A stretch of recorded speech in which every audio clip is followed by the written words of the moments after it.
Another box is here like mystery loot. Wrestling heroes stand tall with their masks so cute. Canadian Bulldog, he's the man with the plan. Unboxing those legends like nobody can.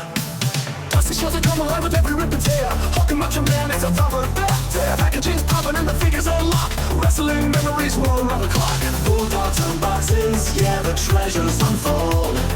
Memories from the ring, painted in gold. Figures in the spotlight, heroes of the night. Wrestling merchandise, making it alright.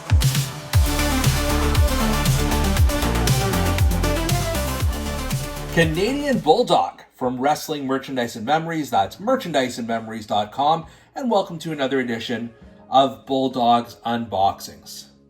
As you can see here, I have a lot of unboxed WWE Legends figures. I think it's the last 3 sets of them. Pretty much, I have all of them, but have not opened one. And these are taking up space here, the Leaning Tower of Legends. And so I've decided I am going to open what I have in Series 22. Now, as you'll see here, there are 3 of the Series 22 figures, and there are actually 4 in the set. One of them is missing, and we'll get to that in a little bit.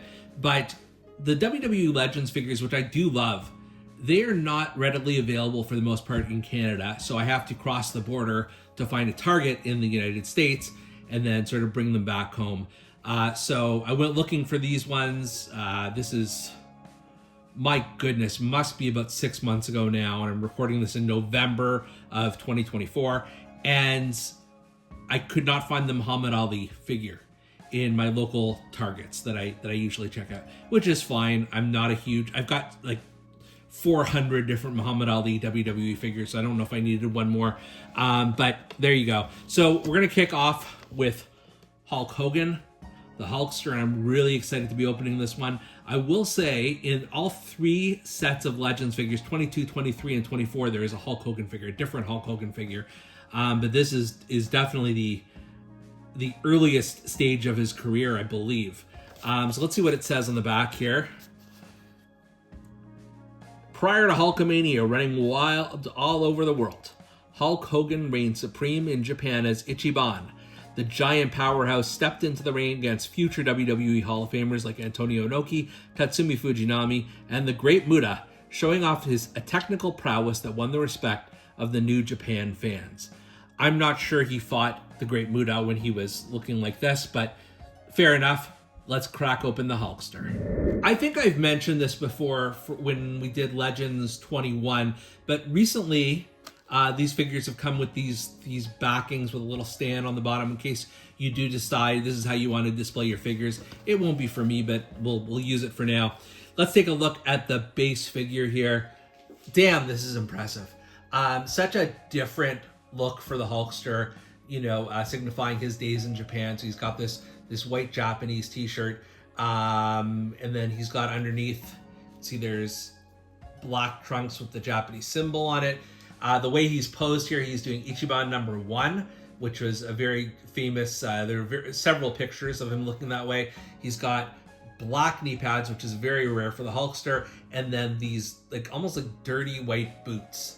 And then let's focus in on the face here. Obviously the sunglasses is kind of cool, and the Fu Manchu is a little bit different. He obviously has a little bit more hair on his head. I'm just going to pull off the glasses for a second so you can see the face. The face scan is quite good for that period of time. The sunglasses are definitely added value for when, you know, he was taking a lot of photos in Japan at that time. In addition, you've got the requisite extra hands. So you've got 2 fists here that don't seem to want to focus, but just trust me, there are 2 fists here. And then you've got the if you want to switch the hands around, you've got the #1 and the C grip hand that you could just replace. I like this one. It's cool. It's a lot of fun. It's like you've got Hogan with the more full hair, and then the sideburns, different kind of Fu Manchu on him, plus the t-shirt and the alternate trunks and knee pads and everything. It's just, you know, if you are somebody who is big into the Hulkster and you want to go through his entire history, Mattel now pretty much has you covered with so many different eras. Up next in Series 22 is Captain Lou Albano. And it's not the first time in the line because they already did a WWE Superstars figure of him, which I covered in that series review.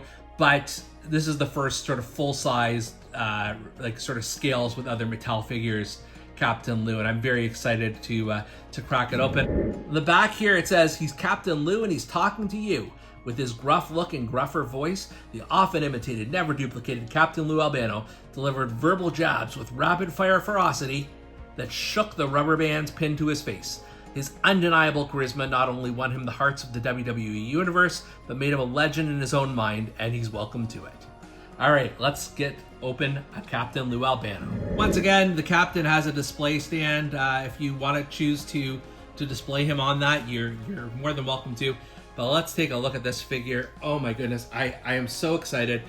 Other than, I want to say Mr. Fuji, I mean, I've got pretty much all the WWE managers from the glory days, like your Bobby Heenan, Jimmy Hart, Classy Freddie Blassie, and so on and so forth.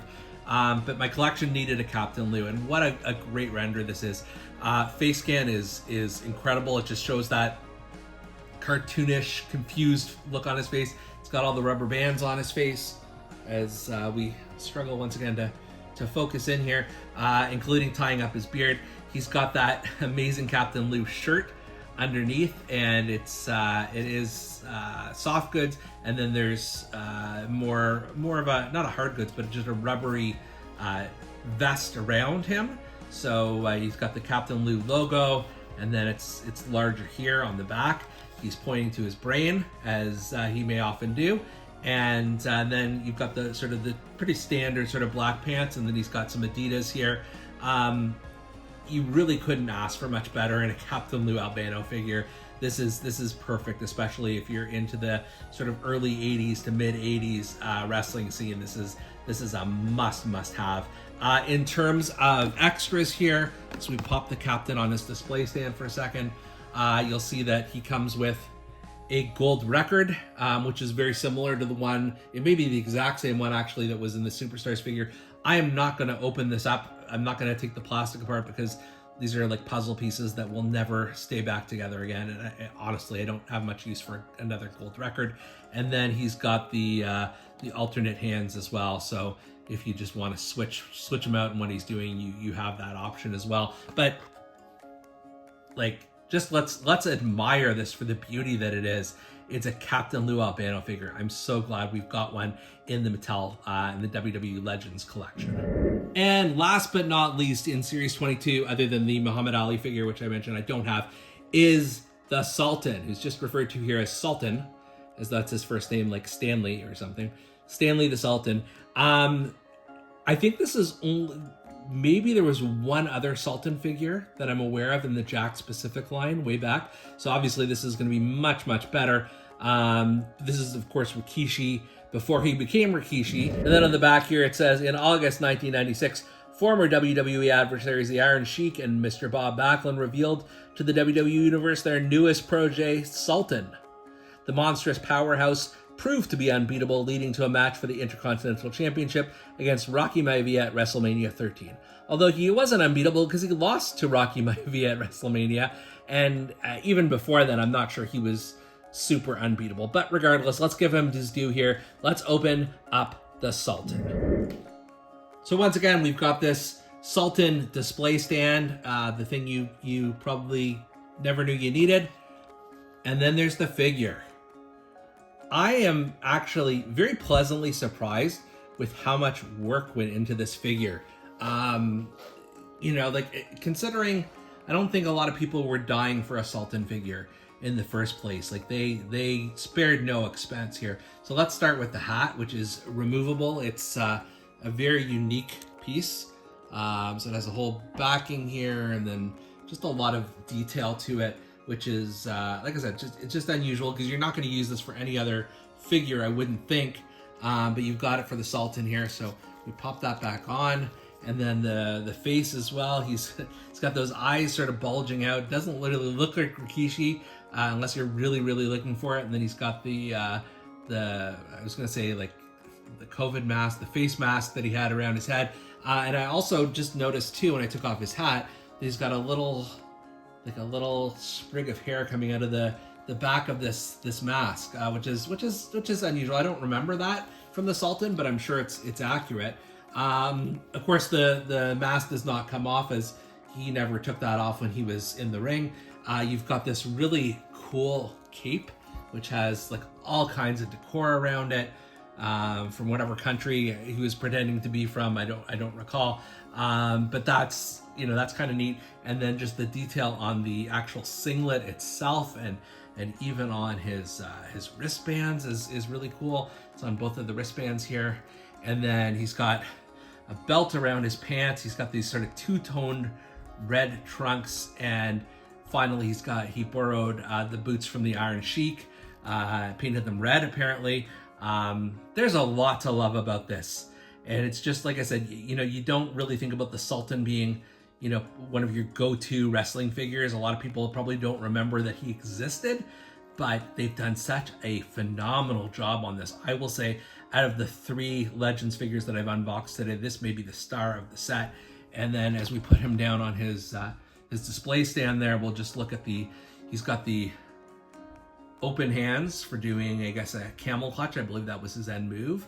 And then it comes with two C-grip hands as well. But really, like, just all the detail that went into this magnificent figure is more important to me than extra hands, extra heads, things of that nature. Like, they really nailed this one. All right, WWE Legends Series 22, minus of course Muhammad Ali wearing a suit, which is whatever.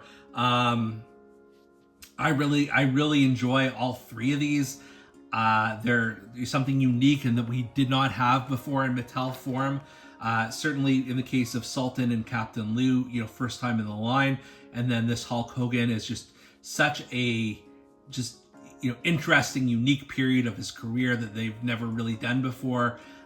So you've got to love all these figures, and I give them very high marks. And I'm glad I knocked some Legends off of the Legends Tower here. And for Bulldog's Unboxings, I'm Canadian Bulldog, and we'll see you next time. Flipping open boxes here like mystery loot. Wrestling heroes stand tall with their masks so cute. Canadian Bulldog, he's the man with the plan. Unboxing those legends like nobody can. Dusty shows that come alive with every rip and tear. Hulking Macho Man is a thumper back there. Packaging's popping and the figures are locked. Wrestling memories roll around the clock. Bulldog